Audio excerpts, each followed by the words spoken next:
네, 안녕하세요. 인구 변화와 1인 가구 시대의 청년을 발표할 한국청소년정책연구원의 이윤주입니다. 오늘은 저희가 이제 인구 고령화와 저출산에 대한 인구 구조에 대한 문제에 이어서 이제 그 중에서도 청년 세대에 초점을 맞춰서 1인 가구 시대의 청년들은 어떻게 살아가고 있고 또 어떠한 요구들이 있는지, 그다음에 우리 교단에서는 어떤 노력들을 함께 해 나갈지에 대해서 같이 생각해 보는 시간 갖도록 하겠습니다. 네, 먼저 보시면 이제 그래프가 나와 있는데요. 청년층에 대한 인구수 2020년 기준에 15세부터 34세에 대한 인구수에 대한 이제 자료가 나와 있습니다. 청년 인구는 사실은 2011년부터 지속적으로 감소하는 추세에 있습니다. 그리고 더불어서 이제 2000년도에는 28.3%의 이제 전체 인구 대상 중에서 28.3%가 청년층의 인구였다면 이제 올해 같은 경우는 20년도에 같은 경우는 이제 21%, 20% 초반대에 위치함으로써 이제 굉장히 점점점 이제 감소화되는 속도가 빨라지고 있고 또 그 폭도 커지고 있습니다. 그래서 이러한 상황 속에서 우리가 저출산의 문제와 더불어서 우리 사회에서 지금 거의 허리 역할, 중추 역할에 있는 청년들이 어떤 사회적인 역할과 더불어서 또 어떠한 모습들로서 살아가고 있는지 한번 살펴보도록 하겠습니다. 네, 이 부분은 이제 그래프 보이시죠? 청년층의 1인 가구 비율인데요. 이 부분 또한 그래프가 점점 높아지고 있는 것을 보실 수 있을 것 같습니다. 그래서 20세부터 34세, 맨 이제 보이시는 왼쪽에 하늘색 모습이 청년층에 대한 1인 가구 비율인데요. 그 부분 또한 시간이 흐를수록 점점 높아지는 부분들이 보실 수 있습니다. 네, 그래서 청년층에 대한 미혼 독립거주 비율, 이 부분도 이제 연령대별로 청년을 나눠봤습니다. 그래서 20대 초반부터 이제 30대까지 어떤 식의 분포가 있고 또 성별로는 어떤 차이가 있는지 살펴봤는데요. 여성보다는 남성의 독립거주 비율이 더 높고 그 다음에 20대 후반부터 30대 초반 에 있는 청년들의 독립거주 비율이 높은 것으로 나타났습니다. 이 프로그램을 보고 계신 분들, 본인은 청년이신가요? 무청년이신 여러분들 혼자 살고 계신가요? 이제 여러분들의 삶의 모습과 생각들은 어떠한지 한번 생각해 보시면서 저희 앞으로의 이야기들을 살펴보시면 좋겠습니다. 그래서 청년분들 어떻게 살아가고 계신가요? 라는 질문에 앞서서 우리 사회는 그럼 청년들의 모습에 둘러싸고 있는 우리 환경은 어떠한 구조와 어떠한 모습을 갖추고 있는지, 또 그 안에서 살아가고 계시는 청년분들은 어떠한 생각을 갖고 계신지 한번 살펴보도록 하겠습니다. 그래서 청년을 대상으로 저희가 두 가지 요인에 맞춰서 어떠한 측면들이 우리 청년들의 삶에 영향을 미칠까? 크게 두 가지로 사회 구조적인 변화와 개인과 가치관에 따른 변화 차원에서 살펴보았습니다. 구조적 차원에서 가장 큰 부분에 빠질 수 없는 것이 바로 경제적인 요소일 겁니다. 그 경제적인 요소의 대표적인 지표로서 우리 고용률과 실업률 측면을 살펴보고자 하고요. 그리고 이것과 더불어서 이제 얼마 전에 아마 또 연구 결과도 나왔는데 저출산과 혼인에 관련한 요인으로서 영향을 미치는 요인으로서 이러한 거시적인 차원에서의 요인뿐만이 아니라 개인 차원에서의 가치 변화가 상당수 많은 영향을 미치고 있다라는 결과가 나오고 있듯이 우리 청년 세대들이 결혼과 가족 그리고 출산에 대해서 어떠한 생각들을 가지고 있는지 한번 살펴보도록 하겠습니다. 네, 먼저 앞서 말씀드렸던 거시적 차원에서의 고용과 실업률입니다. 과거에 비해서 자연스럽게 전 세계적인 차원에서의 경제 불황이 지속되다 보니까 모든 세대에 있어서의 고용률은 낮아지고 실업률은 높아지는 추세가 있는데요. 그 중에서도 청년층에 대한 고용률과 실업률은 다른 세대들에 비해서 더 큰 변화의 폭을 보이고 있습니다. 그리고 아마 보시면서 약간 이제 생각해 보실 부분이 고용률과 실업률 이 양쪽에 다 해당하지 않는 청년들에 대해서도 우리는 한번 고민을 해봐야 될 부분입니다. 최근에 니트라는 이름으로 이제 많이 또 등장을 하게 되는데요. 그러니까 고용률에 들어가는 인구수에도 포함되지 않고 또 고용이 되지 않았다 보니까 자연스럽게 실업률에도 포함이 되지 않겠죠. 어떠한 위치에도 포함되지 않고 어떠한 역할도 하지 않고 물론 여기에는 주부나 학생이나 군인, 신분에 들어가는 직군들도 있겠지만 사실상 대다수의 또 최근에 증가하고 있는 청년들의 모습은 취업 자체에 도전을 했다가 포기한 친구들 그 어떠한 것도 하지 않고 집에서 이제 혼자만의 시간을 갖는 청년들. 그래서 이러한 청년들의 숫자가 사실은 고용률과 실업률보다도 그들에 대한 비율이 점점 시간이 지날수록 높아지고 있다라는 측면도 우리가 사회적으로도 한번 더 고민해보고 생각해볼 부분이라고 이제 봅니다. 네. 이 부분은 이제 우리가 가치관에 대한 변화, 근데 가치관에 대한 변화 중에서도 좀 더 이렇게 실질적으로 수치화된 상황들을 살펴볼 텐데요. 아마 이거는 제가 그래프를 보여드리지 않더라도 주변에 있는 친구, 주변에 있는 가족들을 봐도 느끼실 수 있을 겁니다. 성별로 초혼 연령에 대한 이제 연도별 추인데요. 보시다시피 2000년대 초반부터 해서 점점 초혼 연령이 높아지고 있죠. 이거는 성별과 무관하게 남성과 여성 모두가 다 높아지고 있고요. 그다음에 여성들의 오르는 폭이 좀 더 남성들보다 빠르게 급하게 올라가고 있는 폭을 알 수 있습니다. 두 번째, 또 출산에 대한 부분을 살펴볼 텐데요. 이제 평균 출산 연령을 살펴보더라도 과거에 비해서 점점 연령대가 높아지고 있는 부분을 알 수 있습니다. 아마 이 부분은 그래프보다도 여기 계신 분들, 이제 의사, 이제 결혼에 대한 의사를 살펴본 실태조사 결과들을 제가 참고로 하나 말씀드릴 텐데요. 20대 후반, 30대 초반 여성들이 결혼에 대한 의향이 있습니까? 라는 질문에 있어서 20년 전보다 지금 거의 절반 수준으로 그 결혼에 대한 의사 비율이 많이 떨어지고 있다는 것을 알 수 있습니다. 그래서 이러한 가치나 의식에 대한 변화는 자연스럽게 혼인율에 대한 저하와 또 출산에 대한 출산율이 저하되는 것까지 연결돼서 생각해 볼 수 있다고 볼 수 있겠죠. 네, 그럼 이제 어떻게 살아가고 있을까? 우리의 청년들이 아까 말씀드렸던 이제 거시적인 차원에서의 사회 구조적인 요인과 그 다음에 개인의 어떤 의식적인 변화 그리고 그 의식에 따라서 전체 출산율과 결혼에 대한 연령이 높아지고 있는 이러한 시점에서 우리 청년들은 어떻게 살아가고 있는지 한번 살펴보았습니다. 가장 먼저 떠오르실 수 있는 게 바로 주거에 대한 우리 집에 대한 문제일 텐데요. 저희가 이제 심층 면접을 통해서 찾았던 청년들 대상 그리고 설문을 통해서 찾았던 청년들을 대상으로 살펴봤을 때 지금 보여드리는 이 세 가지 유형에 있는 지역에 청년들이 가장 많이 밀집해 살고 있었습니다. 먼저 첫 번째는 다 아시다시피 대학가입니다. 대학을 중심으로 캠퍼스타운이 만들어지고 그 대학 안에서의 이제 연립이라든가 뭐 기숙사, 그 다음에 또 하숙, 우리 과거에 말했었던, 그 다음에 공동생활주택, 이런 식의 다양한 원룸 형태의 집들이 많이 모여 있는 곳이 대학가였고요. 두 번째는 요즘 취업 준비하시거나 공무원 시험 준비하는 분들 숫자가 늘어나면서 고시학원을 중심으로도 이 청년들이 살아가고 있는 주거 형태가 밀집되어 있는 것을 알 수 있습니다. 이 두 가지의 요인을 합쳐서 지금 현재 그 청년들의 주거 비율이 가장 높은 게 서울시 안에서도 관악구인데요. 어떻게 보면 관악구는 지금 여기 보여드리는 이 세 가지 요인이 다 결합된 복합 지역이라고도 생각해 볼 수 있겠죠. 그리고 세 번째는 이제 다세대 주거 지역. 그래서 보시면 우리나라, 그다음에 우리 주변에 아파트는 굉장히 많습니다. 그리고 굉장히 새롭게 멋들어지게 지어진 뭐 이제 그 도시 복합형, 주상 복합형 오피스텔도 굉장히 많습니다. 하지만 우리 청년들이 대다수 살아가고 있는 지역들을 이제 조사해 본다면 지금 다음 보여드리는 이 세 가지 유형에서 이제 많은 밀집 분포가 나타나고요. 그다음에 저희가 이제 그 현장 지역 조사를 해가면서 사진을 찍었던 주변 환경들인데요. 이제 하나씩 이 동네에 살고 있는 청년들은 어떤 생각을 하고 있고 또 어떠한 경험을 하고 있는지 같이 한번 살펴보도록 하겠습니다. 첫 번째로 주거 지역과 더불어서요. 저희가 이 지역에 살고 있는 청년들을 대상으로 본인의 이동 경로를 한번 파악해보는 조사를 시행했습니다. 보시면 어떻게 보면 이거 굉장히 단순하네 아니면 생각보다 굉장히 다양한 활동들을 하고 있네 라고 보실 텐데요. 첫 번째로 먼저 대학가 주변을 본다면 가장 구심점에는 이제 원룸촌에 가장 많은 비율을 살고 있고요. 가장 많이 가는 곳이 편의점이었습니다. 아마도 의식주라는 측면이 우리가 살아가는 기본 요소를 구성하다 보니까 뗄래야 뗄 수 없는데요.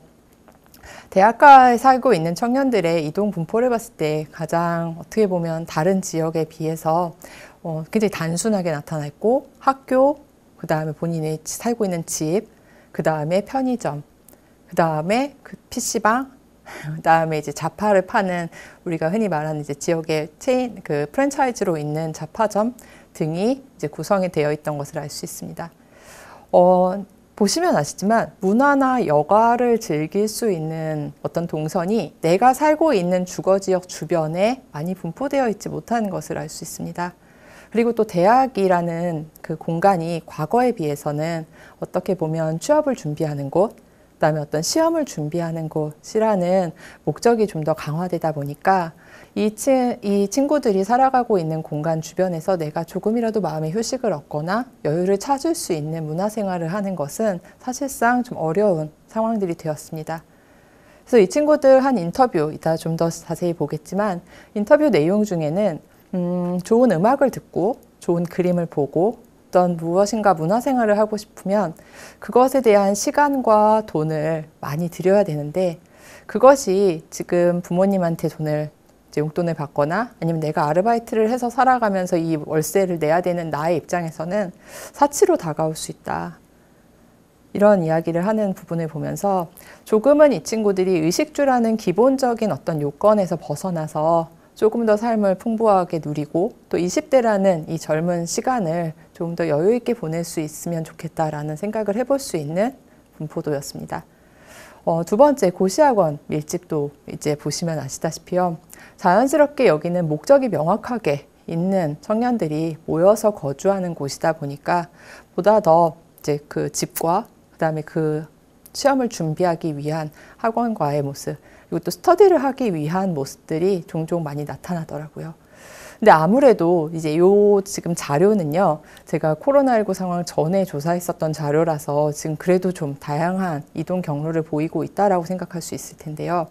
코로나19 상황 이후에 또 인터뷰한 내용들을 살펴본다면 더더욱 이 친구들은 밖에 나갈 수 있는 외부 활동을 하고 사람을 만나고 어떤 대면 활동을 하는 횟수나 이런 비중이 줄다 보니까 온라인 강의를 듣는 시간이 어떻게 보면 하루의 절반 이상을 넘어가는 경우들도 있더라고요. 그래서 이러한 상황들 속에서의 이제 1인 가구, 혼자 거주하는데 그 중에서도 온라인 강의 등을 통해서 다른 사람과의 대면 접촉이 없이 본인의 목적을 향해서 준비를 하고 있는 친구들. 이분들 같은 경우는 더욱더 심리적으로, 정서적으로 다른 이제 가족과 함께 살아가거나 아니면 좀 더 다양한 활동을 하고 있는 청년들에 비해서 좀 위축이 될 확률이 크겠죠. 세 번째, 다세대 주거 지역 근처에 살고 있는 청년들인데요.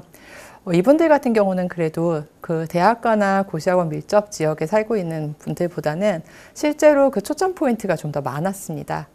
말 그대로 다른 주민들과 좀 어우러서 살아갈 수 있는 기회가 그 다른 두 지역보다는 상대적으로 많았던 부분인데요. 이 지역 같은 경우는 살펴봤을 때 이제 집이라던가 그다음에 이제 그 자신이 뭔가 이제 취미 생활을 하기 위해서 찾는 여가 공간을 찾는 곳들, 그다음에 쇼핑을 할 수 있는 공간들에서 조금 더 많은데 이 세 지역에 있어서도 연령대로 본다면 사실 다세대 주거 지역에 살고 있는 청년 1인 가구는 앞에 두 지역보단 연령대도 조금 더 높고 소득도 좀 더 높은 친구들이 살아가고 있는 지역일 경우가 많았습니다. 그러다 보니까 자연스럽게 이제 그 상황에 맞춰서 이동 경로가 좀 더 이제 좀 다양하게 분포돼서 나타나는데요. 이 부분은 지금 저희가 수도권 그리고 각 지방에 있는 소도시 지역에 있는 친구들의 자료를 다 모아서 좀 평균화하는 작업들이 있었던 부분이기도 하지만 수도권에 있는 지역에 있는 청년들의 경우에는 조금 더 다양한 공간 활동들을 하지 않을까라는 이제 저희는 연구 가설을 가지고 접근을 했었는데 생각 외로 이게 아무래도 경제적인 차원과 연결이 되다 보니까 지방 소도시에서 있는 청년들이 느끼는 어떤 이제 감정과 그다음에 대도시에 살아가고 있는 청년들도 기회는 많이 있지만 내가 실제로 그 부분을 이제 직접 경험하고 체험할 수 있는 가능성은 높지 않는 결과들을 볼 수 있었습니다. 그래서 이런 것처럼 이제 주거 지역 자체의 객관적인 환경과 인프라 상황들도 컨디션도 볼 수 있지만 실제 이 청년들이 어떠한 곳을 자주 가고 어떻게 이동을 하고 하루 일과를 어떻게 보내는지에 대한 좀 더 심층적인 내용들도 이제 우리 정책을 만드시거나 또 거기에 따른 서비스를 지원하시는 분들이 많이 좀 목소리를 듣고 접해야 되지 않을까라는 좀 시사점을 주는 자료들이었습니다. 네, 이제 하나하나씩 저희가 이제 요인들을 좀 살펴봤습니다. 청년 1인 가구들은 어떠한 부분에서 어려움을 느낄까? 첫 번째가 바로 거주 환경이었습니다. 앞서서 제가 세 가지 이제 유형에서 가장 많은 청년들이 살고 있더라라는 이제 말씀을 드렸는데요. 자연스럽게 거주 환경이 아주 쾌적한 모습을 갖추고 있는 지역들을 찾기는 어렵다라는 말씀들을 많이 하셨습니다. 그래서 앞서서도 말씀드렸지만 어떠한 집에 살고 싶습니까?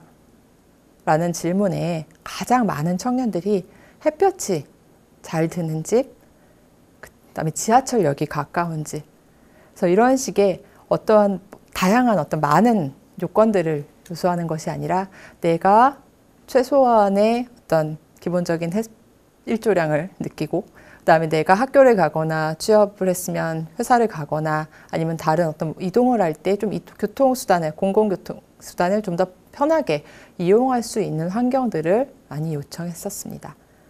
그다음에 이제 자연스럽게 환경과 더불어서 비용의 측면들을 이야기했는데요. 가족과 떨어져서 뭐 취업이나 학업을 위해서 이제 다른 지역으로 이주하는 청년들의 경우에서는 사실은 주거 비용 또한 굉장히 삶에 있어서 많은 비중을 차지하는 입장이겠죠. 근데 부모님 세대도 사실은 윤택하게 나의 경제적인 지원을 다 해주시면 너무 좋겠지만 현재 상황에서 그렇지 못한 경우들이 많다 보니까 또 그걸 요청하는 청년들의 입장에서도 그걸 부모님한테 요청하기에는 어려움이 있죠.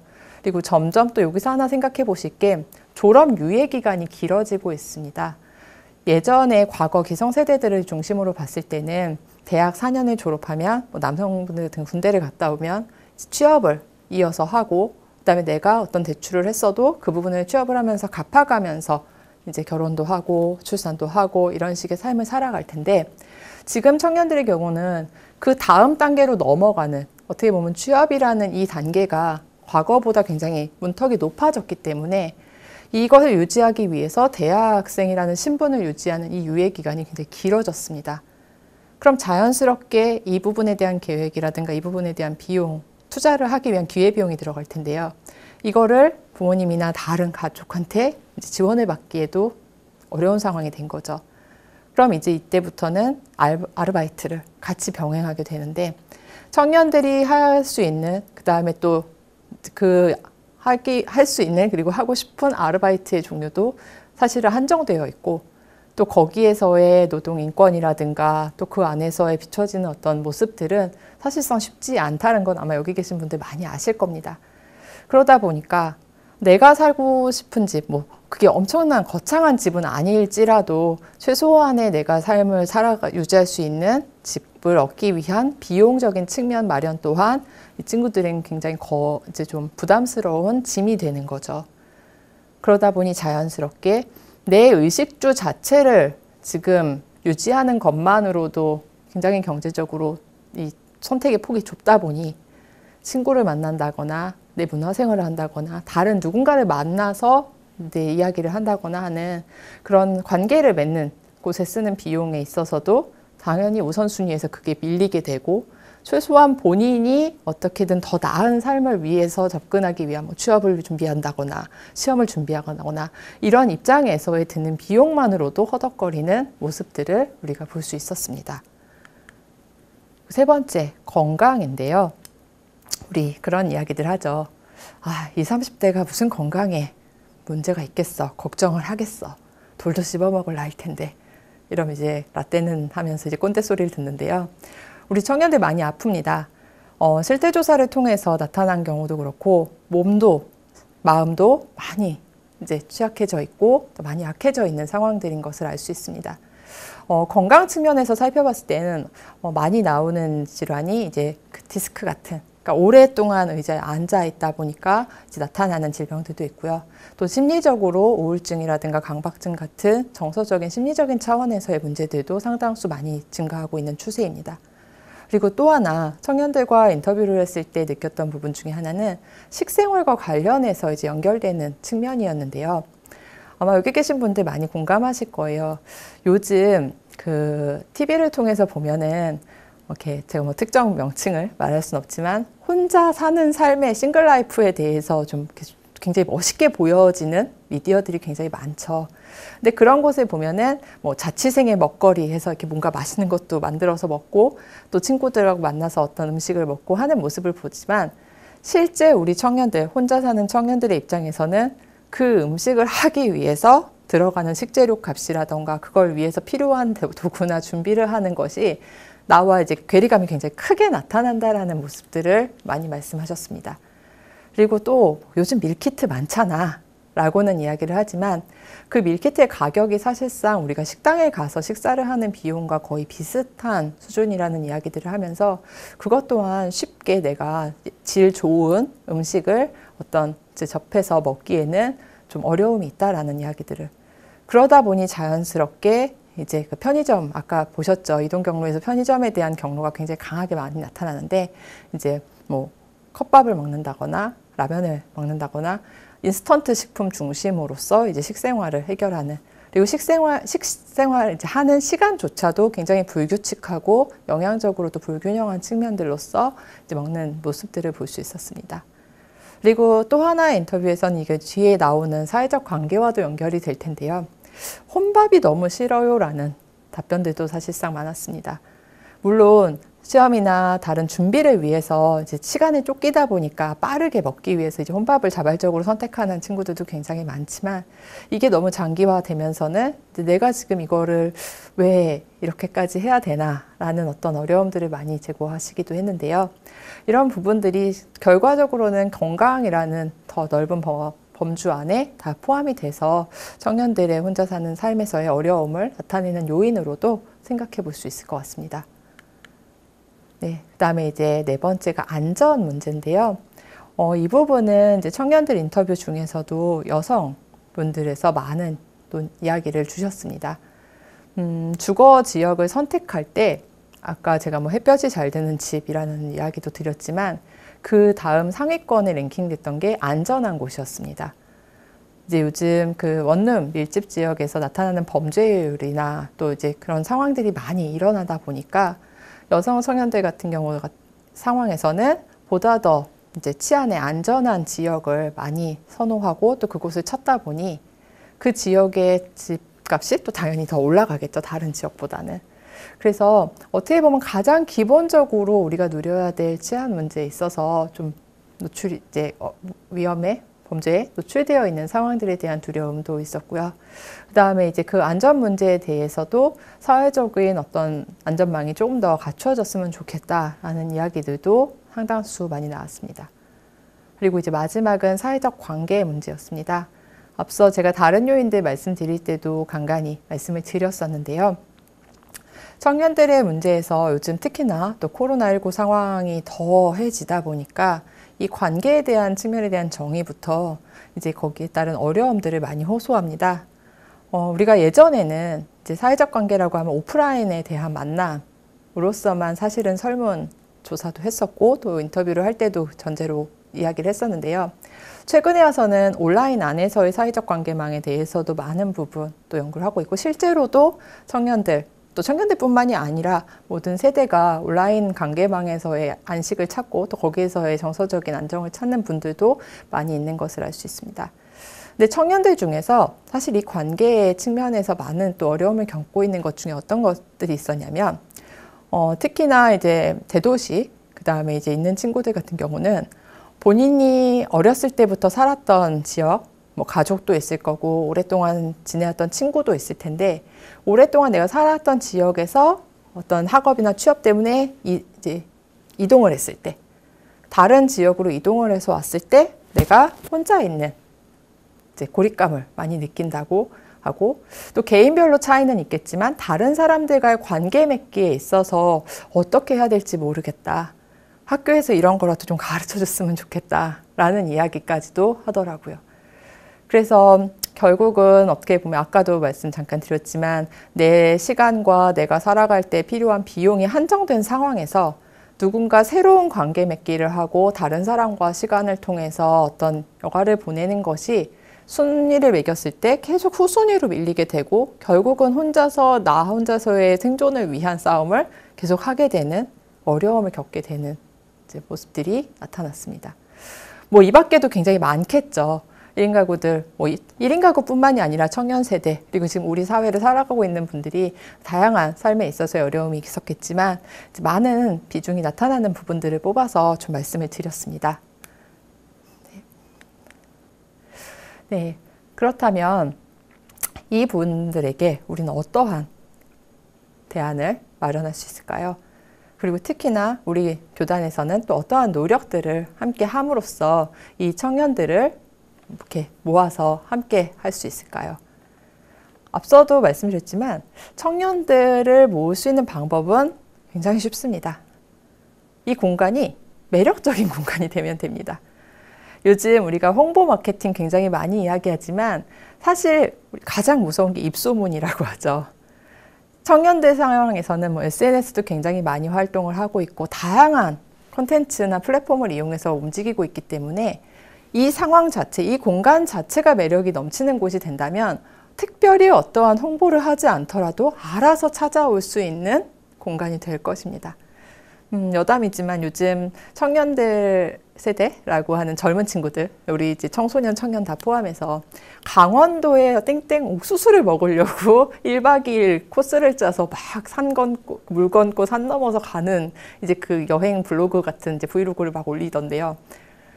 그런 걸 보면서 이 친구들은 그 장소가 주는 재미와 매력과 편안함과 어떤 새로운 그 느낌이 있다면 어려움을 경험하면서도 겪으면서 가는구나. 그렇다면 그 공간 안에서의 기능을 이들이 원하는 니즈를 충족시켜 줄 수 있는 요소들을 갖춘다면 우리가 특별히 어떠한 홍보나 어떠한 노력들을 더하지 않는다고 해도 이들을 끌어모을 수 있는 요인이 될 수 있고 또 이 공간 자체에서 참여하는 친구들, 청년들이 만족감을 높아진다면 우리 사회에서 걱정하고 있는 이러한 청년 문제의 일부는 해소할 수 있지 않을까. 서로에게 굉장히 좋은 또 매개체가 될 수 있겠죠. 그래서 그럼 어떠한 부분들을 이제 움직인다면 이러한 요소들을 만들 수 있을까 한번 고민을 같이 해볼 텐데요. 네, 첫 번째 이제 제가 생각했었던 것이 이제 소셜 다이닝 이야기입니다. 앞서서 말씀드렸던 이제 청년들이 많이 살아가고 있는 지역 그리고 청년들이 가지고 있는 문제점들을 생각했을 때 최근에 지자체에서 이제 많이 좀 활동하고 있는 청년 공간이다라고 해서 이제 많이 좀 만들어지고 있는 곳들인데요. 이런 곳들에서는 이제 소셜 다이닝이라는 프로그램을 운영함으로써 청년들이 쉽게 와서 밥을 먹고 편하게 이야기하고 갈 수 있는 꼭 굳이 여기 와서 자기소개 안 해도 됩니다. 내가 어떤 사람인지 밝히지 않아도 됩니다. 다만 누군가 내 옆에서 같이 온기를 가지고 밥을 먹을 수 있는 하나의 공간과 시간만을 마련해 주는 것만으로도 제가 봤을 때 이 공간에 대한 만족도는 굉장히 높은 이제 그 만족도를 보이고 있는데요. 이런 것과 같이 지역과 더불어서 우리 교단에서도 이러한 어떤 생활에서 필요한 부분들을 채워줄 수 있는 요소들을 덧붙여 가신다면 청년들이 스스로 찾아오는 어떤 요인이 되지 않을까라는 생각을 해보게 되었습니다. 그리고 이제 이 부분과 더불어서 조금 더 확장해서 하나씩 제가 좀 뽑아봤는데요. 먼저 이제 청년을 우리가 생각했을 때 아마 여기 계신 분들께도 한번 제가 질문을 드릴게요. 청년 하면 떠오르는 게 어떤 느낌이신가요? 아마 여기 뭐 10명이면 10명이 다른 생각을 하겠지만 대체적으로 카테고리가 묶일 거예요. 과거에는 뭐 미래의 희망, 우리 새 시대를 이뤄가는 일꾼, 뭐 이런 한 몇십 년 전에 이야기가 있었다면 최근에 와서는 힘든 굉장히 뭐 어떤 취업도 그렇고 여러 가지로 어려운 상황에 빠진 청년들의 모습만을 머릿속에서 또 그려내실 수가 있으실 거예요. 하지만 청년들은 굉장히 다양합니다. 굉장히 다층화되어 있고 다분화되어 있고 저도 물론 지금 여기서 청년 1인 가구를 제가 생각하는 어떤 이미지로 그려서 말씀을 드린다고 할 수도 있겠지만 우리 사회에서 살아가고 있는 청년들은 100이면 100 굉장히 다 다양한 꿈과 다양한 삶을 살아가고 있습니다. 그렇다면 이 친구들의 모습을 이 프로그램이나 이러한 서비스를 만드는 기성세대가 생각하는 청년에 고정화시켜서 어떤 걸 만드시지 마시고 다양한 청년들의 목소리를 듣고 그들이 원하는 것에 맞춤형 서비스를 할 수 있는 어떤 노력도 필요하지 않을까 싶습니다. 그래서 어떤 실태조사, 현황조사도 필요하지만 그 설문조사를 한 실제 청년들, 청소년들의 목소리를 좀 담아낼 수 있는 어떤 지원 서비스체 맞춤형 지원 서비스책을 좀 만들어내면 좋겠다는 생각을 하고요. 그다음에 두 번째는 이제 온오프라인의 소셜 공론장 이야기를 하는데요.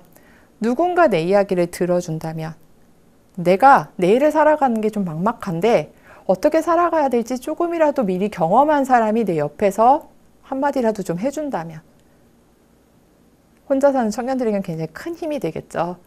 그래서 청년들을 중심으로 온오프라인의 소셜 공론장을 한번 생각해 볼 수 있을 텐데요. 고령화 문제, 아까 계속 같이 맞물리는 문제 중에 있는데 제가 제안드리고 싶은 아이디어는 아마 교단에 이제 훌륭한 먼저 우리 청년들의 세대를 더 이제 지나오신 기성세대 분들이 계실 거예요. 근데 이분들이 본인의 이렇게 무용담을 말씀드리기보다는 청년들이 원하는 것에 대한 답안을 같이 이야기를 할 수 있는 기회들을 마련할 수 있는 연결고리. 그래서 요새 우리 말하는 그 사람 라이브러리 같은 얘기들 하죠. 내가 가지고 있는 상황, 내가 만약에 어떤 공무원 시험을 준비하는 입장에서 공무원 생활은 사실 모르지만 그냥 이게 안정된 직장이라는 막연한 꿈 때문에 내가 시험을 준비하고 있는 청년에게는 실제로 몇십 년 동안 공무원 생활을 한 기성세대의 한마디가 굉장히 큰 힘과 혹은 동력이 될 수도 있고 또 다른 꿈을 꿀 수 있는 계기가 만들어줄 수도 있을 것 같아요. 그래서 나의 이야기를 들어주고 또 내가 궁금한 것을 누군가에게 물어보고 또 다른 사람의 이야기를 들을 수 있는 어떤 이러한 공론장의 이야기들이 필요하지 않을까. 그래서 온라인 상에서의 어떤 텍스트만으로서 이루어지는 대화에서 좀 더 넓어져서 우리가 화면으로 만나거나 아니면 실제 공간에서 만날 수 있는 기회들을 중단에서 만들어주면 어떨까라는 생각도 해봤습니다. 그리고 세 번째는요, 저희가 1인 가구 맞춤형 케어 시스템이라고 얘기를 했지만 우리 아마 이제 그 인터넷으로 쳐보면 굉장히 많은 청년 지원 사업들이 있고 프로그램이 있습니다. 하지만 우리 청년들한테 물어보면 대체로 알 수 없죠. 내가 뭐가 필요한 건 있지만 그 필요한 걸 어디서 어떻게 지원을 해주는지 알기가 굉장히 어렵습니다. 누군가가 우리 보험 설계사처럼 너가 지금 이런 어려움에 빠졌구나. 지금 정부에서 혹은 어떤 종교에서 어떤 지자체에서 이러한 사업을 하고 있어. 한번 해보면 어떻겠니? 약간의 가이드만이라도 제공해 줄 수 있다면 굉장히 큰 도움이 되겠죠. 그래서 종교에서도 지금 아마 제가 원불교에 대한 세부적인 어떤 프로그램은 알 수 없지만 굉장히 좋은 프로그램들이 많이 있을 거예요. 하지만 이게 청년들이 어떤 필요에 있어서 내가 도와줄 수 있는지에 대한 매칭이 잘 지금 이루어지지 못하고 있는 시스템일 텐데요. 이렇게 어떤 맞춤에 따른 케어 시스템들을 종교에서도 좀 더 적극적으로 다가가서 청년들에게 어필할 수 있는 요소들이 있으면 좋겠다라는 생각을 해봅니다. 그리고 마지막은 이제 이 청년들이 점점 이렇게 새가 불어나서 커진다면 커뮤니티 자체가 활성화될 수 있는 요소가 만들어질 수 있는 종합지원센터의 역할을 말씀드렸는데요. 하나의 사례로 제가 말씀드리고 싶은 건 이제 마지막으로 하나 더 말씀드리고 싶은 건 프랑스에 있는 미션 로케일이라는 이제 어떤 기구, 정부에서 지원하는 센터인데요. 이 센터에 가면은 모든 청년들이 혹은 다른 이제 일반 주민들이, 시민들이 원하는 것을 해결할 수가 있어요. 가면 지역 변호사도 있고요. 지역에 집을 팔고 내놓는 우리로 말하면 공인중개사 같은 집을 봐주는 사람도 있고요. 음식을 먹을 수 있는 식당도 있고요. 그다음에 친구들끼리 와서 책 보면서 잘 수 있는 북카페 같은 기능도 있고요. 내가 취업을 한다면 취업할 때 좀 어떤 컨설팅을 받을 수 있는 진로 가이드도 있고요. 말 그대로 어떤 한 사람이 내가 필요한 걸 찾아다니기 위해서 여기저기를 막 다니는 게 아니라 이 곳만 가면 아주 전문적이진 않지만 그래도 내가 원하는 것의 일부를 얻을 수 있고 앞으로 어떻게 더 찾아가야 될지에 대한 가이드를 줄 수 있는 곳인 거죠. 물론 이상적일 수는 있습니다. 하지만 우리 친구들, 청년들 세대가 원하는 것에 대해서 조금만 더 귀를 기울여 주시고 관심을 갖고 또 지금 현재 이 종단에 있는 청년들의 목소리를 가지고 프로그램을 만드신다면 우리 교우 안에 들어온다면 이 부분에 대해서는 종교적인 생활과 더불어서 삶의 지원을 해줄 수 있는 내 삶을 조금 더 윤택하고 조금 더 행복하게 만들어줄 수 있는 풍성하게 만들어줄 수 있는 공간이 바로 이 원당이다 라는 생각을 가질 수 있도록 노력할 수 있지 않을까라는 생각을 가지고 제 발표를 마치도록 하겠습니다. 마지막으로 한마디만 더 드리면요. 지금 이걸 보시는 분들도 계실 거고 또 다른 청년들도 계실 텐데 청년분들 너무 낙담하지 않으셨으면 좋겠어요. 지금까지 너무 잘해 오셨고 스스로 자신이 살아온 것에 대해서 너무 좀 이렇게 뭐죠? 비판? 좀 반성적 성찰만 하지 마시고 나 스스로 나 이 정도면 잘해왔어. 나 이 정도면 훌륭했어. 라는 좀 자부심을 가지고 나를 이런 훌륭하게 내가 열심히 살아온 나를 위해서 종교 그다음에 지역에선 어떤 걸 나를 도와줄 수 있지? 라는 거에 대해서 당당하게 좀 목소리를 내셨으면 좋겠어요. 그리고 그 목소리에 따라서 변화되는 거에 대해서 충분히 누리시고 또 본인이 그만큼의 책임을 가지고 함께 참여하면서 만들어 가셨으면 좋겠습니다. 네, 그래서 좀 위축되지 마시고 새해에는 보다 더 활기차고 즐거운 모습으로 함께 하셨으면 좋겠다는 마음으로 발표 마치도록 하겠습니다. 감사합니다.